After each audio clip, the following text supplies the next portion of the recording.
खूब लड़ी मर्दानी वह तो झांसी वाली रानी थी। झांसी की रानी की अमरता को और उज्जवल करने वाली कवयित्री सुभद्रा कुमारी चौहान किसी परिचय की मोहताज नहीं है। वीर रस ओजस्वी कविताओं के लिए उनको जाना जाता है, पर सुभद्रा कुमारी चौहान अपनी रचनाओं को सिर्फ लिखती ही नहीं थी, बल्कि उनको जीती थी। आज उनके बारे में हम आपको एक ऐसी ही जानकारी देने जा रहे हैं। जैसा कि हम सब जानते हैं कि सुभद्रा कुमारी चौहान बहुत ही वीरांगना महिला थीं, पर क्या आप जानते हैं कि सुभद्रा कुमारी चौहान महात्मा गांधी के असहयोग आंदोलन में भाग लेने वाली प्रथम महिला थीं और कई बार वो जेल भी गईं। सुभद्रा कुमारी चौहान का जन्म 16 अगस्त 1904 को इलाहाबाद के पास निहालपुर में हुआ था।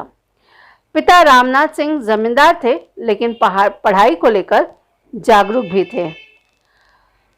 प्रतिभा को प्रदर्शित करते हुए सुभद्रा ने बचपन से ही कविता लिखनी शुरू कर दी थी और पहली कविता महज 9 साल की उम्र में उन्होंने लिखी और वो कविता एक नीम के पेड़ पर लिखी गई थी। एक तरह से वो आशु कवयित्री थी, क्योंकि कुछ ही देर में वो कविताएं लिख देती थीं और इतना ही नहीं, पढ़ाई में भी वो अव्वल थीं। जाहिर है कि उनकी अध्यापिकाएं उनको बहुत पसंद करती थीं और अपनी सहेलियों में भी सुभद्रा कुमारी चौहान बहुत ही लोकप्रिय थीं। तो बचपन से कविताएं लिखने का जो एक चरण आरंभ हुआ, एक सिलसिला आरंभ हुआ, वो हमेशा जारी रहा। उनकी एक कविता है, वीरों का कैसा हो वसंत। आ रही हिमालय से पुकार है उदधि गरजता बार बार, प्राची पश्चिम भूनभ अपार, सब पूछ रहे हैं दिग दिगंत, वीरों का कैसा हो वसंत। यह भाव सुभद्रा कुमारी चौहान की कविता में ही सिंचित नहीं है, बल्कि गांधी जी जब समूचे देश में आंदोलन को लेकर जनता का आह्वान कर रहे थे, तो सुभद्रा इसमें सक्रिय रूप से भागीदारी कर रही थी, क्योंकि वो एक देशभक्त महिला भी थी। जलियांवाला बाग में बसंत उनकी एक प्रमुख कविता है। उसमें वो लिखती हैं कि परिमलहीन पराग दाग सा बना पड़ा है, हाँ यह प्यारा बाग खून से सना पड़ा है। आओ प्रिय ऋतुराज किंतु धीरे से आना, यह है शोक स्थान यहाँ मत शोर मचाना। कोमल बालक मरे यहाँ गोली खा खाकर, कलियां उनके लिए गिराना थोड़ी लाकर।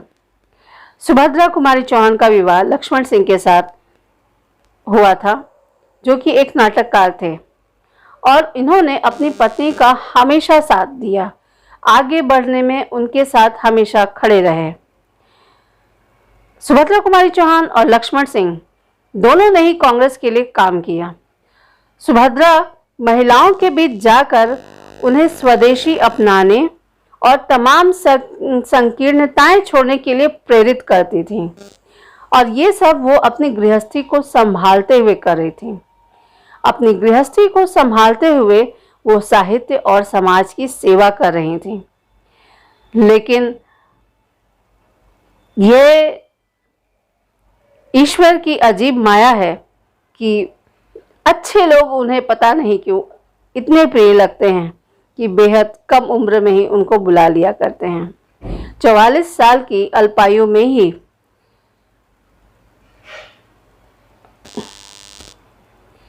उनका निधन हुआ, और तब तक सुभद्रा कुमारी चौहान ने विपुल सृजन किया था। 3 कहानी संग्रह लिखे, जिनमें बिखरे मोती, उन्मादिनी और सीधे साधे चित्र शामिल हैं। कविता संग्रह में मुकुल, त्रिधारा आदि शामिल हैं। उनकी बेटी सुधा चौहान का विवाह प्रेमचंद के बेटे अमृत राय से हुआ था। उन्होंने अपनी मां की जीवनी लिखी, जिसका नाम मिले तेज से तेज है। 16 अगस्त 1904 को जन्मी सुभद्रा कुमारी चौहान का देहांत 15 फरवरी 1948 को महज 44 साल की आयु में हो गया। वो अपनी मृत्यु के बारे में कहती थी कि मेरे मन में तो मरने के बाद भी धरती छोड़ने की कल्पना नहीं है। मैं चाहती हूँ मेरी एक समाधि हो जिसके चारों ओर नृत्य नित्य मेला लगता रहे, बच्चे खेलते रहें, स्त्रियां गाती रहें और कोलाहल होता रहे। सुभद्रा कुमारी चौहान की कविताओं में जो ओजस्विता है, जो एक गूंज है, उसने उनको हमेशा अमर रखा है और अमर रखेगी। सुभद्रा कुमारी चौहान को प्रणाम करते हुए आज की कहानी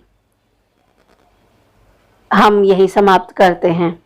अगली बार एक नई कहानी के साथ आपके सामने उपस्थित होंगे। नमस्कार।